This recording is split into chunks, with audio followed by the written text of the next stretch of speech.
Don't put him there. Don't. Okay. Make him sit. Make him sit? Yeah, there you go. That's better. Good, I feel. Pull your mic up to your mouth. Fist rule.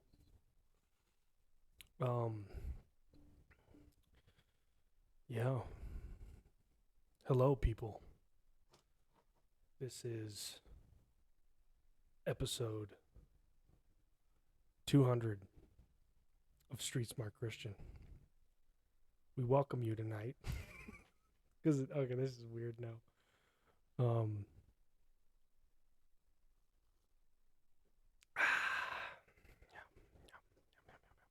Coffee. Drawing a blank. You know.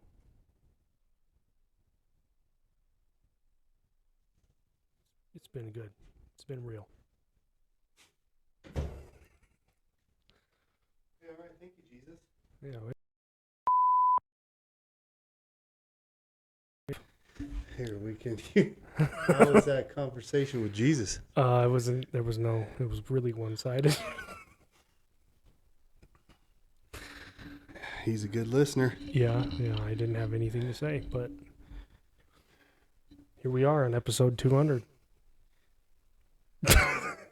Did it,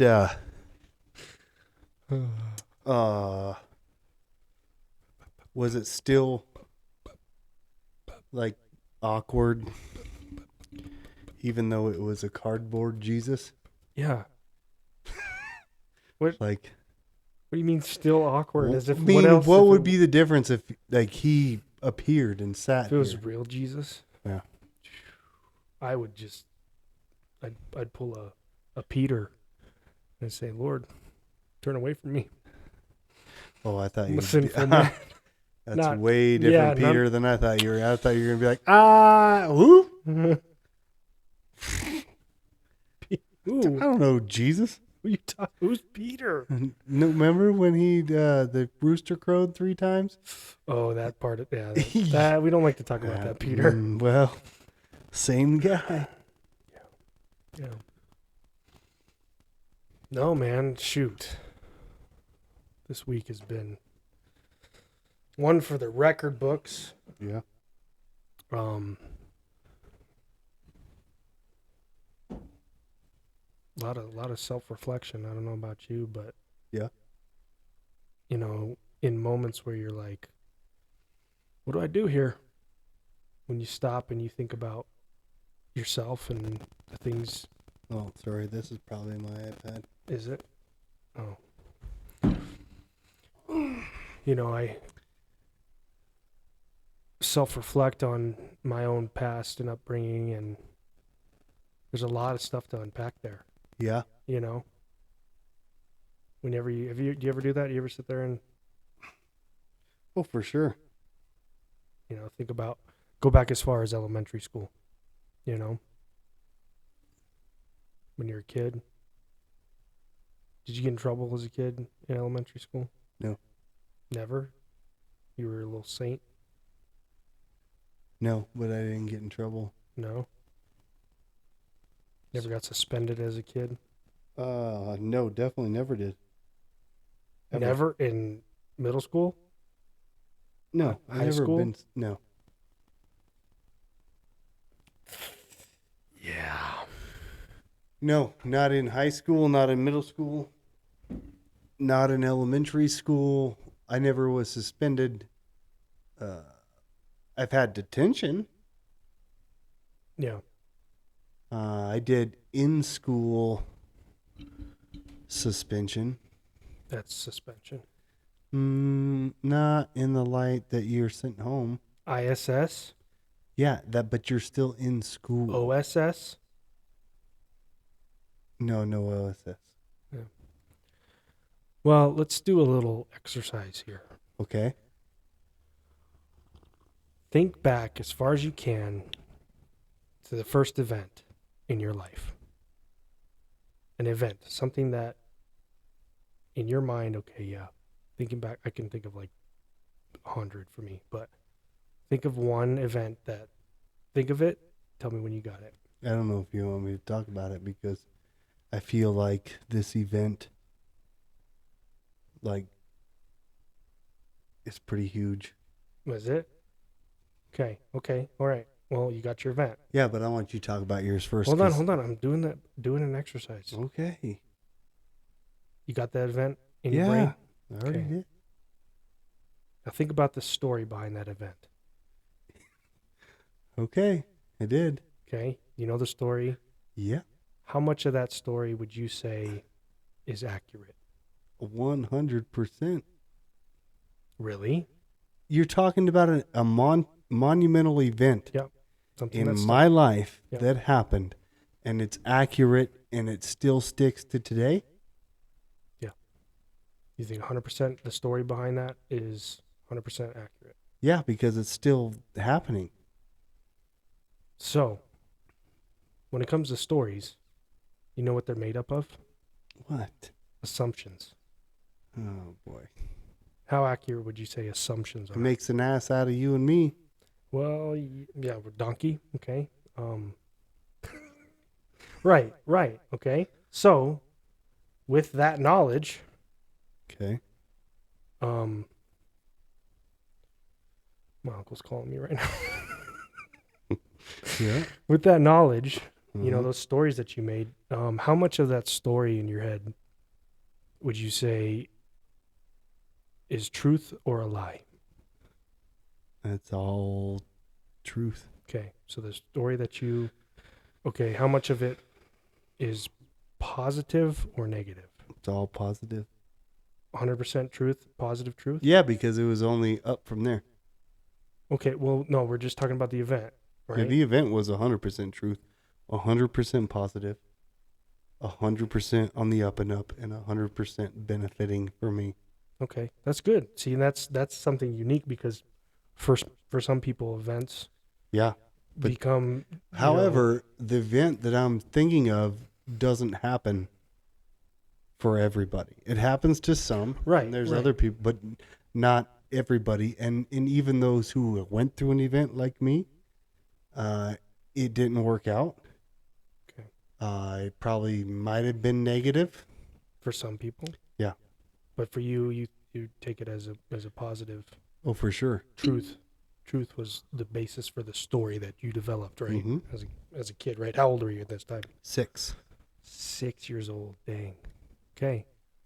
That's a young Mhm. age. All right. So, with all those things, we have events. We create stories in our minds, right? That's how it works, right? Mm-hmm. How much of that story would you say has influenced your beliefs? Like your fundamental beliefs that things are subconscious. Like you believe that this, like if it was a person, it made you believe people are what blank, or People are good. Okay, so you know what I'm saying? You see, you picking it up? Was it a 100%. person? Was Yeah. it people? Or It was was it a the same thing? person that caused this event. 100%. I'm bleeding. Oh, you scratched the wound. Yeah. 100%. Okay.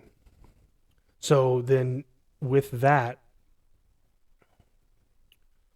the belief that came out of that, would you say that is 100% truth or positive?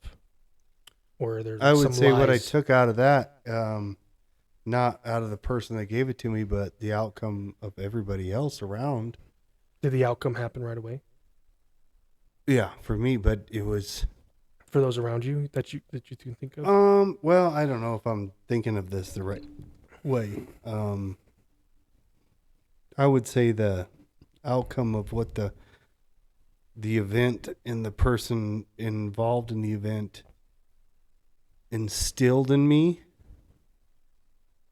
was that everything, if you do something a certain way, You get the certain result. yeah. And so I would say out of that, 85% of what that was instilled in me was probably true. True and positive. But I think a lot of it was probably said to keep a happy lifestyle, and that So it could potentially have had they some wanted lie it to be 100%, but it wasn't 100%. But they didn't want to tell me that at the time because that could potentially be devastating to a 6-year-old. to a 6-year-old, to a teenager, to a 20-year-old, to a 30-year-old going into their 40s. Yeah, they want to believe that. Well, they want to believe that people are good, and as long as you're good to people, people will be good to you. So the reason I put an 85% on that is because in my experience, that hasn't been 100% true. You can be good to some people and they're not going to be good back to you. Right. But they wanted to instill in your mind that you just got to keep being good to people and they will be good to you. So you keep trying, but I don't think that's going to work out 100% of the time. How often do you think that got you into trouble? 95% of my 95% of the time. Right. I guess with that little exercise, without going into details, hopefully we didn't lose anybody there. If there's anybody listening, it goes to show it how little it takes. If there's a little seed of lie that you believe, or anything along those lines, from an event to your story to how it affected your beliefs, I think it gets exploited. Mm-hmm. And it's by the enemy, Mm-hmm. because I've seen it time and time again in my own reflection of those events, Mm-hmm. right? Where it's like, okay, how much of that positively affected me? Okay, I can give it a high percentage like you, Mm-hmm. but how much of that was a lie and it affected me negatively? A lot of the choices I've made for me come off of those events and those stories, right? Mm-hmm. And it laid out the battlefield, right? Mm-hmm. Where your life is at. So I just think that it's self-reflection, man. You can go deep as forever with it, Mm-hmm. and until you really dissect it that way, Mm-hmm. with the truths and the lies, you can't really ever, what's the word I'm looking for? Discern. Yeah, I mean, it's something that's always there, right? Yeah. And it can, and if it is rooted in truth and positivity, then yeah, it can be a beneficial thing. But I think a lot of people, for myself personally, where those little lies, Mm-hmm. will stay with you forever. Mm-hmm. For example, for me to get into detail, and I was held back in first grade. I remember it vividly. I have a story behind it. I know exactly how it made me feel. Mm-hmm. I know where it led me. I wasn't the star student, Mm-hmm. and I feel like, a lot of those negative thoughts about myself was like, well, I couldn't even graduate first grade with all my friends. I had to make new friends, and all of my friends I made after are lifelong friends. Mm-hmm. The type of friends that you call after 4 years, and it's like you just saw them yesterday. You know what I mean? Mm-hmm. So I there was positivity that came out of it, but those kind of, that mentality was like, man, I'm never gonna stack up. I ain't never gonna be a rocket scientist. You know what I mean? Like, you're like, your childhood, you almost get that defeat, but you become stronger in other realms. You know what I mean? Like a hard worker. Mm-hmm. Always had that. I was raised with that. Family was like that. Yeah. But I never was like, oh, I can make it educationally. Like, I can skyrocket into college. And I grew up in a family full of successful businessmen. yeah, Everybody, literally entrepreneurs. everybody, Yeah. for the most part. Those who stick out in my mind that had great things happen to them. I had an uncle that won the lottery. Whoa. How much was it when you won it? $4 million. Dang. And it was back when you got the cash or annuity. He chose annuity, so he got a check for a long time, like $75,000 a year. What's annuity? It means that you opt not to get they take The lump taxes sum? out. Yeah. You opt to have them pay you every year until it's out. So you would get like $75,000 a year. Dang. Until Is that taxable? well, I don't know You the claim it on your taxes? legalities of it all, but so I always had the mindset of if you just try something, then you'll be successful. And I guess there's the lie in that belief, but that wasn't somebody that instilled that in me. That was from the outside looking in. Right, right. Like, oh, this is genetics. This is how it works. Yeah. Everybody in my family does this, so I'm going to do that. Right. I don't need to try hard because it's just fundamentally there. It's genetics. Mm-hmm. I'm going to leave school and I'm going to have a business. Or I'm going to be lucky.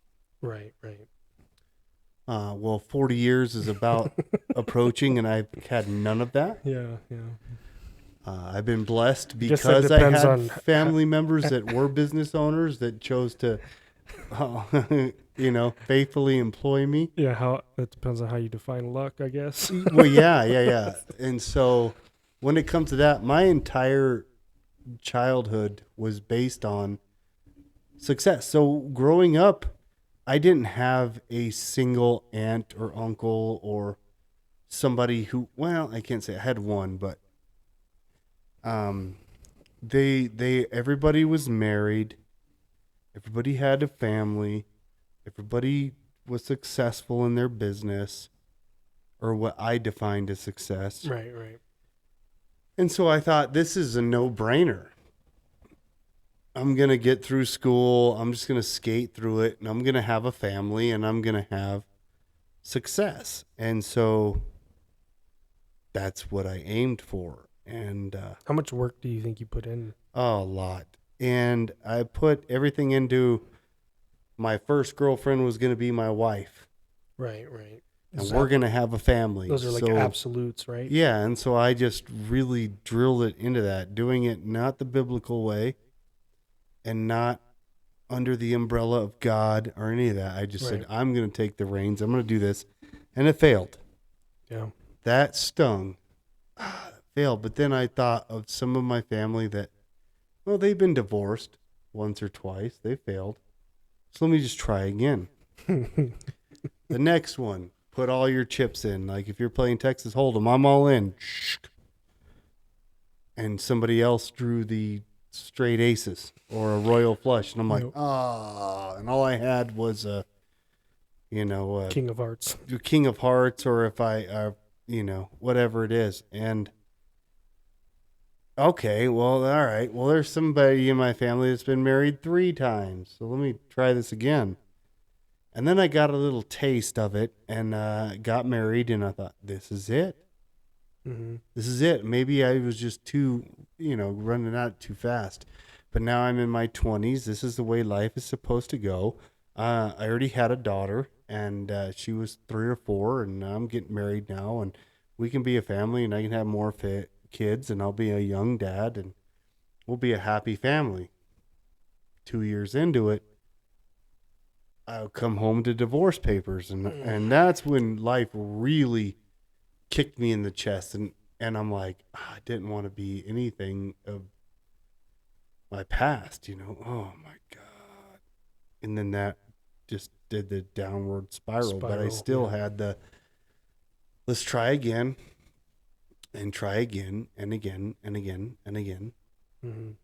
You never quit. No, I never quit, and then it wasn't until I gave up. Found my faith in the middle of a storm, accepted Christ while I was still being an idiot. Yeah. Continued to be an idiot for a couple of years as I accepted Christ. And, I hope they were paying my guardian angels overtime, but It was not pretty even after that, but there was always, then once Christ was involved, the Holy Spirit settled in and said, okay. And then he was always that little thing in the back of my head, like, you're an idiot. What are Sure you you doing? want to do that? Yeah, you're I stop. feel like you've done this before, bud. Oh, you don't know why you're sad? Look what you did last night, dummy. And went through a few more years of chaos, Yeah. but still believing in the dream. And once I fully was like, I know pastors will be like, I hate it when people say stuff like Jesus take the wheel. Like, that's not biblical. Yeah, I get it, but Jesus take the wheel. Yeah. He did, and now I'm married with almost 40. With a 2-year-old or still young, bro. Yeah, no, I get it, but if I had to go back and say, man, you tried so hard from 16, 17, 18, 19. Sounds like from 6, maybe. No, from 6. I didn't really think of it until I was able to drive. Then I thought, now is the time. The time is nigh. Now I'm an adult. That was wrong, but now but yeah, 16-year-old Adam. But when I go back to when you asked the initial question of the monumental event, I was 6 years old when my mom got married and my dad adopted me, and it wasn't until after that happened that I realized that he didn't have to do that. I didn't have a dad. Mm-hmm. The only one that I knew wasn't really nice. And I swore to myself at 5 and 6 years old, I can still remember that I will never call anyone dad again. Dang. And to this day, I call my dad Bud. Yeah. Did you ever call him dad? Like maybe 5 times in my life. Okay.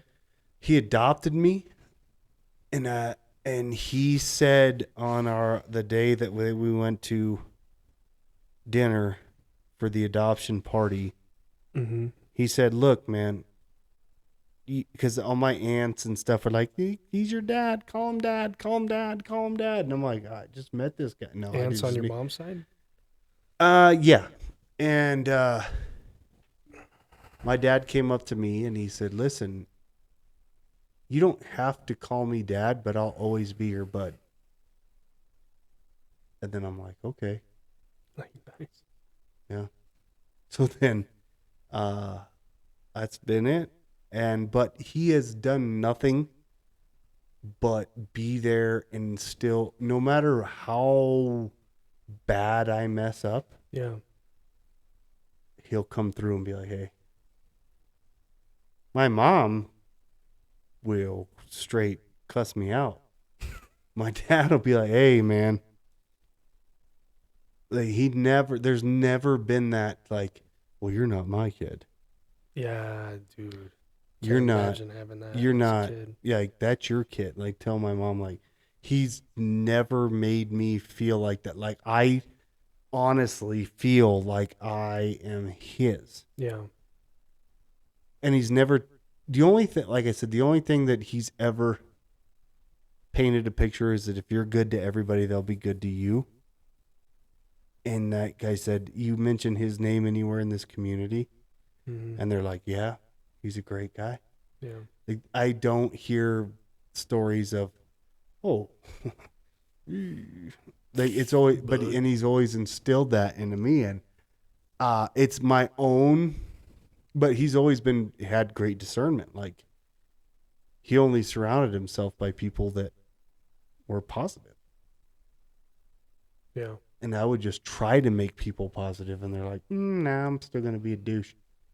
And then they would, and then I'm like, well, then this whole being nice thing is a bunch of crap. But that was that if I had to think back on, of course I could say both of my daughter's births and this and this and that, but yeah, those are all events. Yeah, obviously. but the major shift in my life was at 6 years old, and I can vividly remember that day, the car the back seat of the car, pulling up to the courthouse, the weather outside, walking into the courthouse, the whole nine, and then coming out and my dad saying, "You realize you were under oath?" And I'm like, because I told him I had great grades in school. What's oath? What's your grades in school? And I'm like, they're great. And my dad was like, yeah, he's like, they could take you to jail for lying. And I was like, oh crap. 6-year-old Adam. But yeah, so 100% across the board on that event. 6-year-old Adam turned into Tony the Tiger. They're great. And then in front of a judge. Other things, you know, but that was the pivot, and you could always go back to that. But other events in my life that I can think about, I got so many that started out great, but just ended sour, horribly. Yeah, no, for sure. Even the ones that I feel were horrible, but might have been for the best. Yeah, there's been a lot of those. Yeah. And that's why I'll be 40 in April of next year. And that's why I want... it's probably 4 or 5 years ago, probably 4 years. I don't remember, but I remember Rick preaching on putting your stake in the ground. Yeah. And I think he said that Billy Graham, and I could be totally wrong about this, and I don't have to worry about the comments because there won't be any. Hey, someone told me, sorry to interrupt you. Someone told me that they listened to our podcast. Tell them thanks for the thumbs up. No, it's on Spotify. Oh, really? There's still a thumbs up button on and there. They told me that I absolutely love it. Who? The guy who commented, the only person that ever commented on it. Oh, that said you only respond on Snapchat? Yeah, and he's like, except nobody ever commented back to me. I'm like, yeah, I'm gonna fix that. Adam, you need to respond to the man. But for real, dude, he's like, it was a burst of encouragement I got from him. Because like, you do? No, that's encouraging, and I'll make sure that I reach out, because if I reach out to him on YouTube now, he'll still get it. Oh yeah, he said he would sit there. And he's like, oh, they never. Oh my gosh, that's been so long ago. My bad, brother.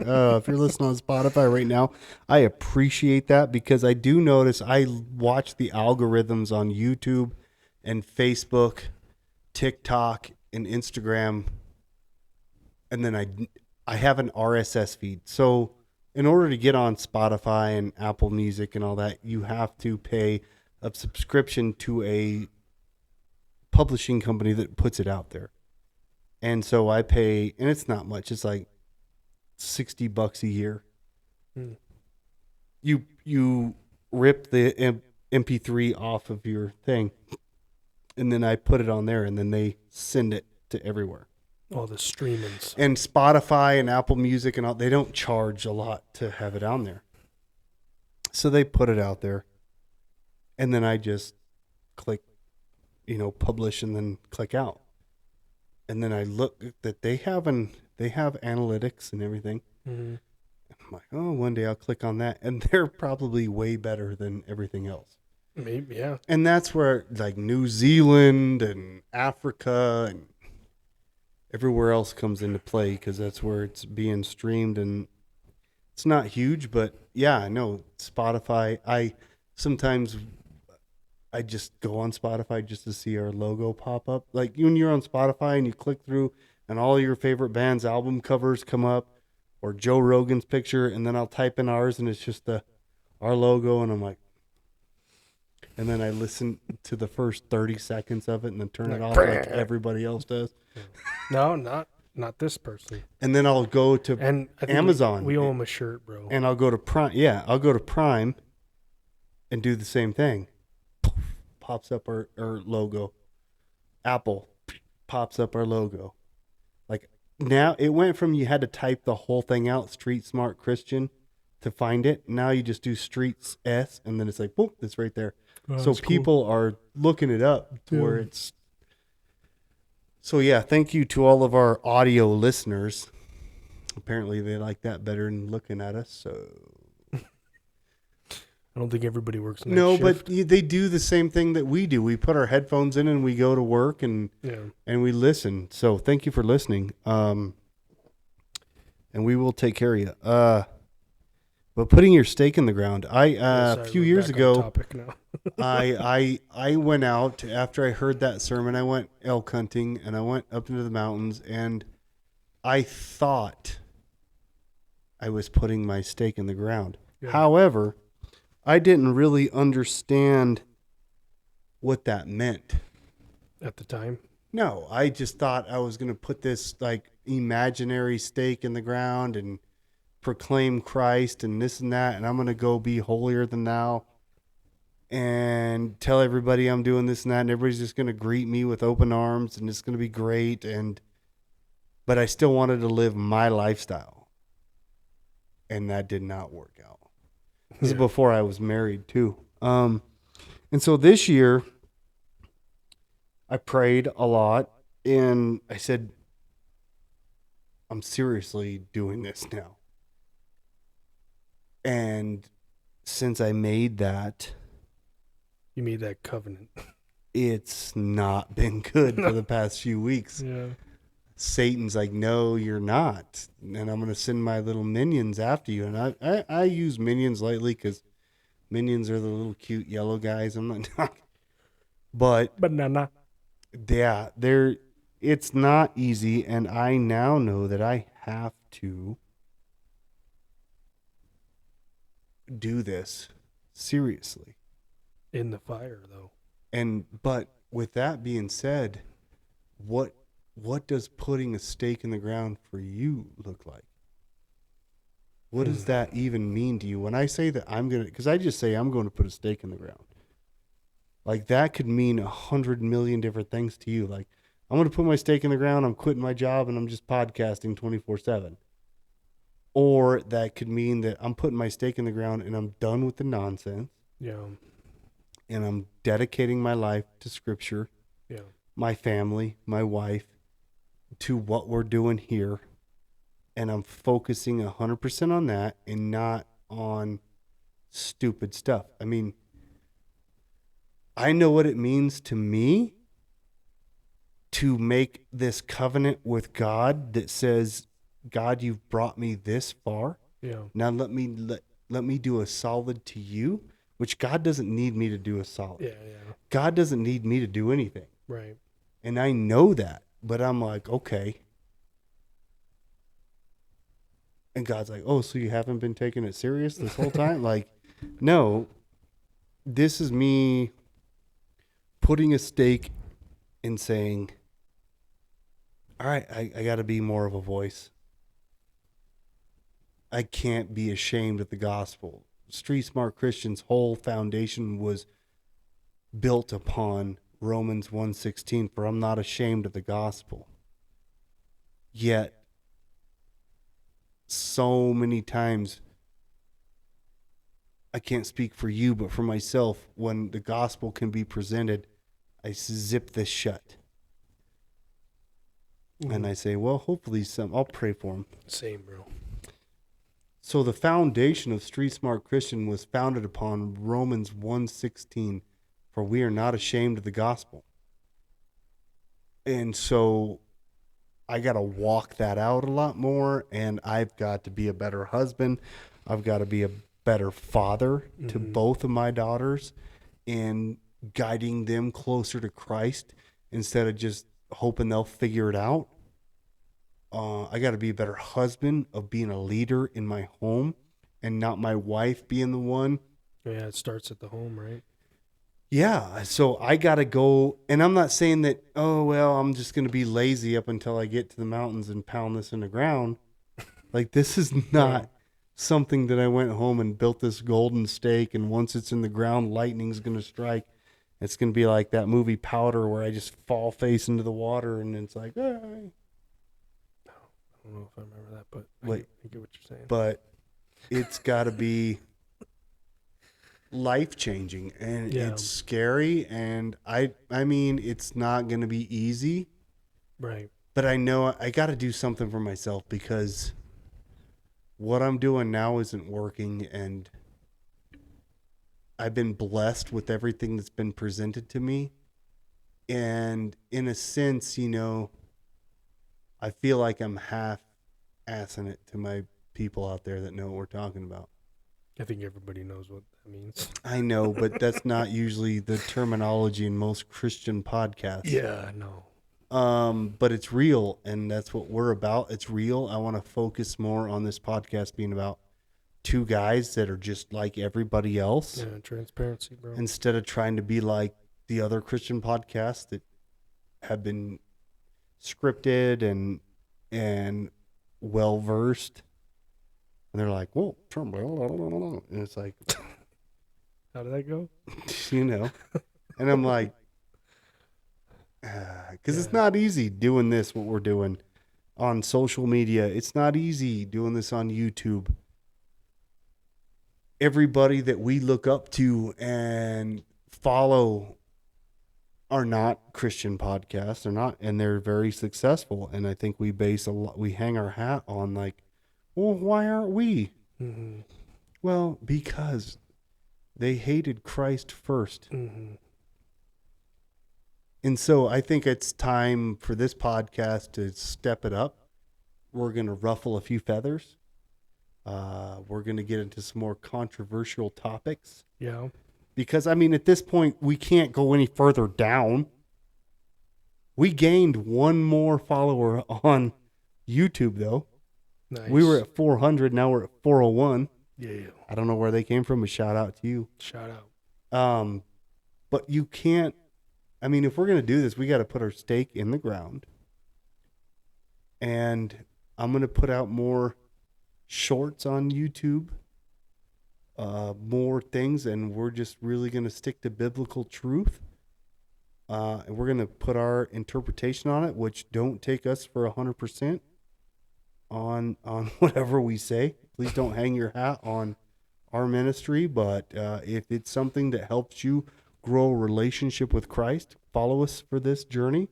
Yeah. But I think that we can't sugarcoat it anymore, and we can't just sit here and go, well, this, and that. We're going to hit the nail on the head. That doesn't mean we're going out there to attack anybody. However, we're going to do what we do, and they're going to like us or they're going to hate us.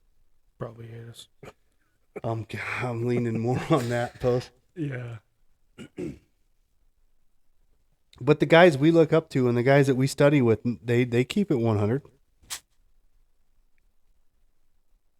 And they do it with love. So Yeah. No, it's important, man. But I think that stake in the ground, and I don't know if you've ever thought about that or what that looks like in your life, but driving that stake in the ground, whether that's an actual stake that you hit with a sledgehammer, I don't know. Just keep thinking about food when you say steak. Yeah, I got to take a steak up there too. Oh, bro. I don't know. I mean, one of the biggest things I've wrestled with my entire life, because I've known Christ since a young age. I knew of him. I didn't give myself to him until I was 26 years old Last or whatever. year. That wasn't last year, but the biggest thing that it keeps coming up, and I mean, I've been doing a lot of that reflecting, kind of how we started this, was like going back and really trying to unpack that stuff that's just deep inside of you. Yeah. And it's an emotional thing. Like, when I really dig deep on that stuff, man, it's deep and it cuts, you know. Sometimes it cuts and sometimes it's good, sometimes it's bad, but surrendering control has always been something, that I've wrestled with. I'm very, I'm stubborn, obviously. And so that's where me and you differ. I like somebody to have, how do I say this without, like, I like to be in control of some things, but the ultimate thing, I like somebody to tell me what to do. And when somebody's not I there to think tell I me what want to that do, too, but I never really I pushed against it so much that I'm like, and I never have. I that's where my downfall was. Is somebody else take the wheel, and that has got me into a lot of trouble. But yeah, I was a follower a lot of the time, though I thought I was a leader.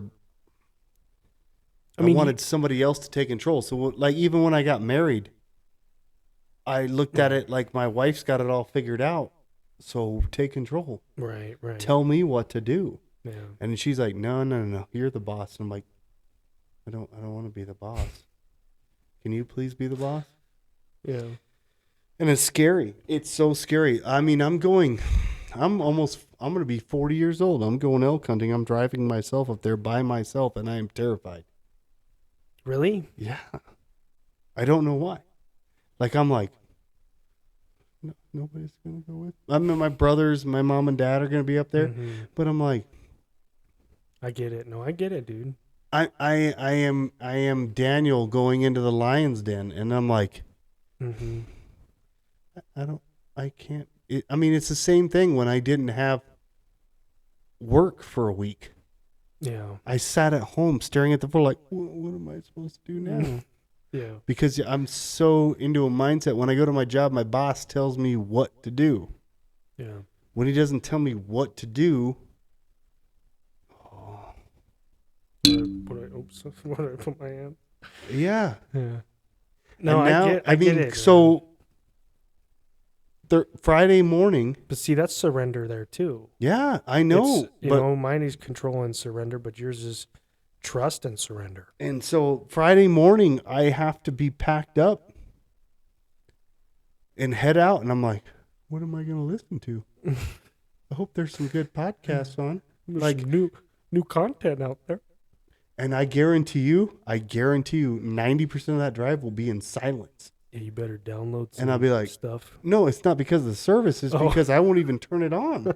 Like, I'll just be like this. I can't do that, dude. You know how much I can't do that? I can't do it. I tried. Usually After when you I called me out that one time, you're like, well, maybe you should just not listen to music. I'm Dude, like, I can't do it. No, and I understand because I've told other people that, and they're like, you're a psychopath. Yeah, dude. I'm like, who am I when there's no gone- music, man? I'm like, I've gone hours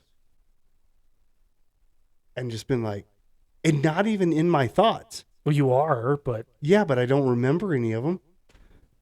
I just sit there and I'm like, you're literally not thinking anything. I don't know why, dude. You just Serious. wait, I am all you, so okay. serious. Hold on. I'm All sure, you're thinking about is the road yeah, or I'm sure I'm thinking about the day, or and like breathe. obviously, or what's going to go on tomorrow, or what, but Or what's for dinner. nothing significant to where I get home and I'm like, man, I'm really glad I had that long talk with myself. Yeah. There's times where midway, my brain will click on and be like, you just not been silent for this long? You stop being so weird by yourself, dude. No. Yeah. Yeah, no, seriously. No, yeah, I get that. And I'm like, to the point I'll turn on music and then I get annoyed with it, so I turn it back off. That's Now, dude. That's weird you say that because recently, I don't know if maybe it's the type of music or something. I like can't stand it, But it's everything with me. Like, and I have to change it until I find a song. And then I'm like, okay, and then I'm good. But there's like these times where I'm like, I used to listen to this song on repeat, and now yeah. I Oh, for can't. sure. I do that all the time. But then there's times where I wake up first thing in the morning, brush my teeth, get dressed, and then go out to do chores. And I got to put my headphones in and then turn on Spotify. And I be singing out loud, kind of dancing to myself. And then I get in the car and it's silent. you turn it off. Yeah. Well, I turn it off when I go back in the house, obviously, because people want to talk to me. Yeah, I put my headphones back in their charger, and then I get in the car and drive to work, and I'm like, on my way home, or sometimes I'll put a podcast I mean, on. you're on the phone a lot. You talk to people a lot. And I talk to you and my wife. Really? Yeah. and my mom sometimes. That's it. Only on Tuesdays. That's it. In the mornings, my boss will call. That's it. I'll call Al, tell him what time to be at work. I don't have a lot of conversations from point A to point B. When I drive to elk hunting on Friday, my brain will go, Kevin's at work. My wife is at work. My mom is driving, her and my dad are, so they don't have service or whatever. Mm-hmm. And I won't talk to anybody for 3.5 hours. You'll talk to God, maybe. Yeah, but then I'll put a podcast on. And the podcast could be 2 hours and 33 minutes. I'll remember what they said at the end. Thanks for tuning in. And I'm like, what did they even say? What was that even about? It's just noise. It's just all right. Now it's you're just starting to white sound noise. like the kids down in youth group. Yeah, well, it's just like, but then there's things that really catch my attention, and then I really focus on what they said. And but music, there's a time and a place for me now. Where it used to be, music was my whole world. Like, right. It had to be playing 24/7, and now it's extremely like influential on your emotions. now I need what? Like when I take a shower, I put Spotify on. I have a Bluetooth speaker in my bathroom, and sing it in the shower. nah, but I'll put something on, and Spotify is good about putting playlists together about your mood. And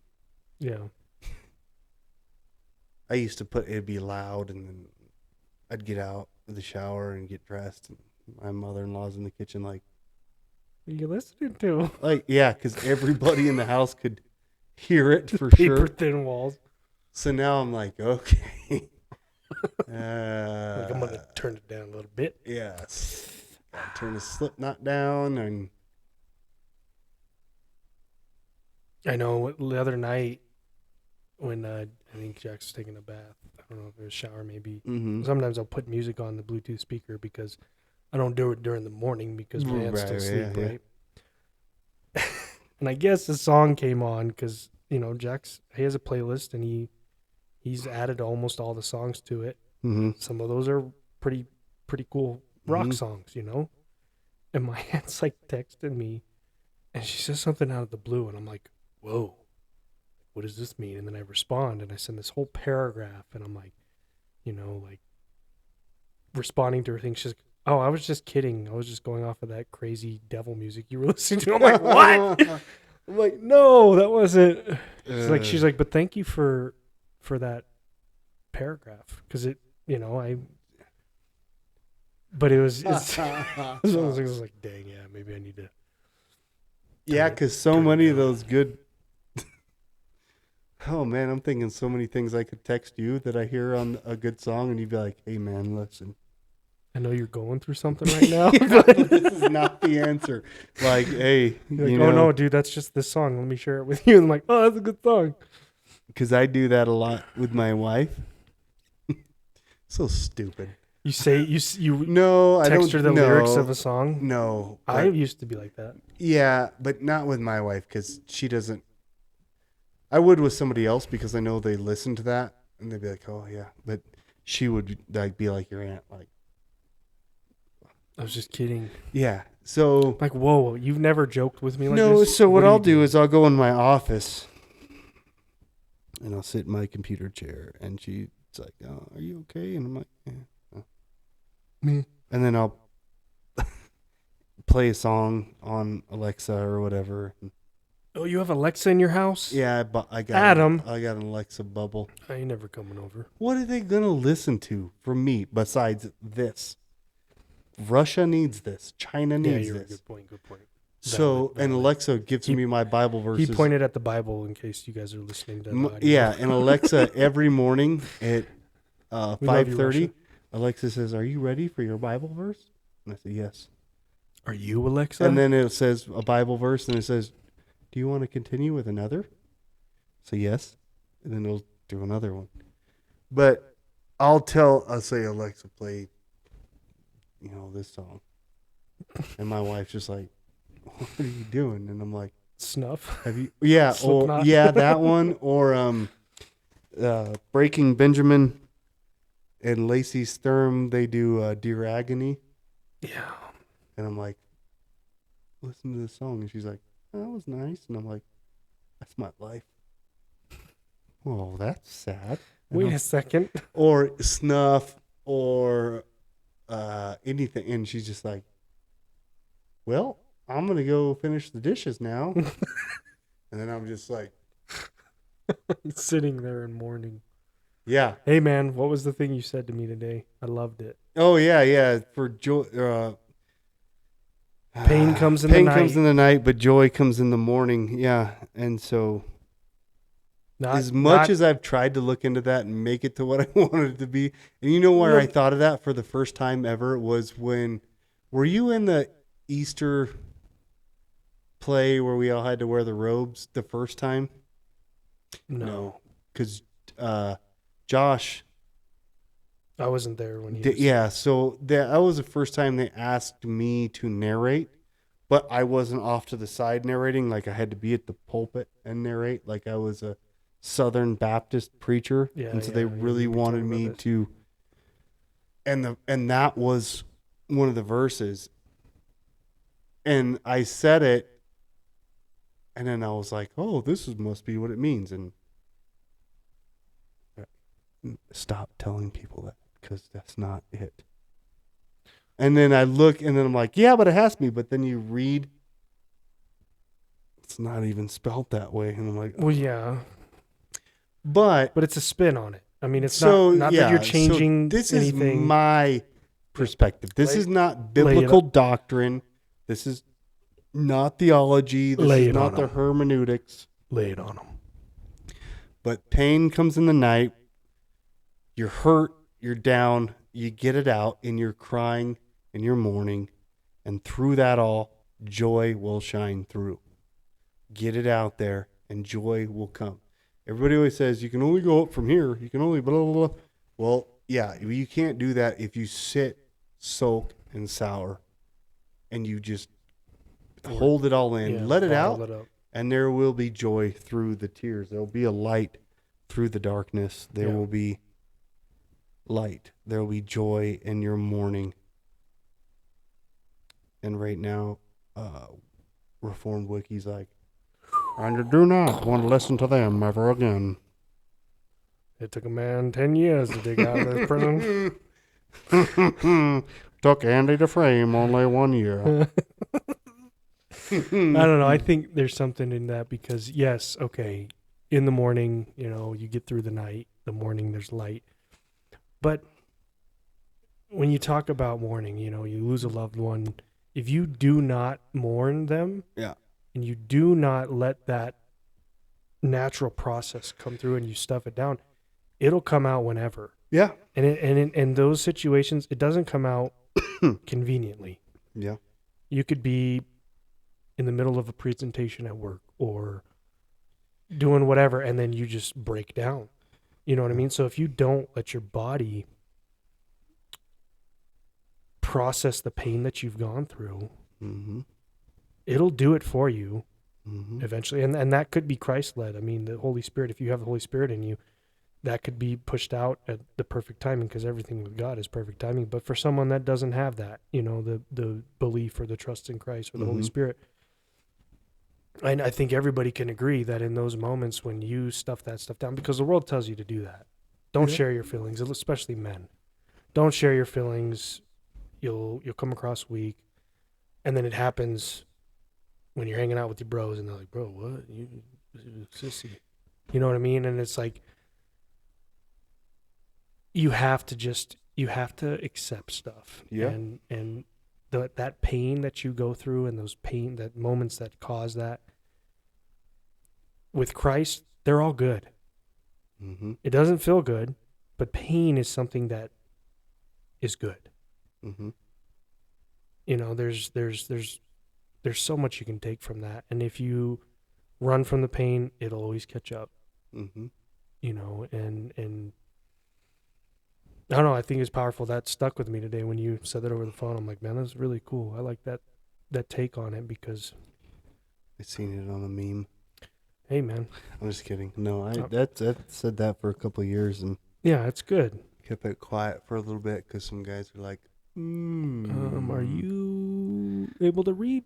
Are you Or a spell? heretic? Yeah. Oh, yeah. No, I mean it all And I turns don't- back to God. well, and I don't say that is biblical doctrine. No. I'm not changing the verse on what it really means. we need It's adding or just taking what away. I feel.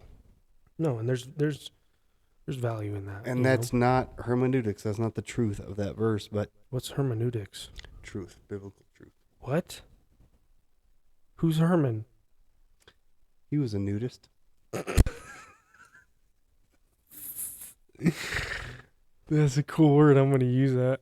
I heard it on a couple of podcasts. I say Steve said it once. Too. big words at work to try and sound more photosynthesis. I do that all the time, and it makes me sound like an idiot. Yeah, no, I do too. I always. I don't even know how I. Oh yeah. Hermeneutics Hermeneutics. dictionary, a branch of knowledge that deals with interpretation, especially of the Bible and its literary texts.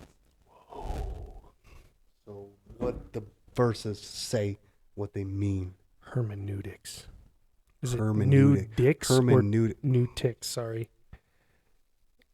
Oh boy. ticks. Yeah, Or- let's just hermeneutics. Okay, sorry.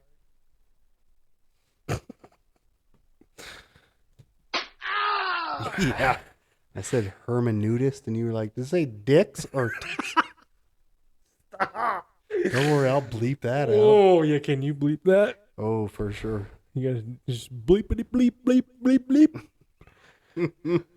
Yep. Yeah. No. Well, Adam's got to pee. If you didn't, now you do. we love everybody. Yeah, no. Shout out to Like, the share, and comment, and subscribe. And if you're going to do that, if you're going to talk about it, be about it. yeah.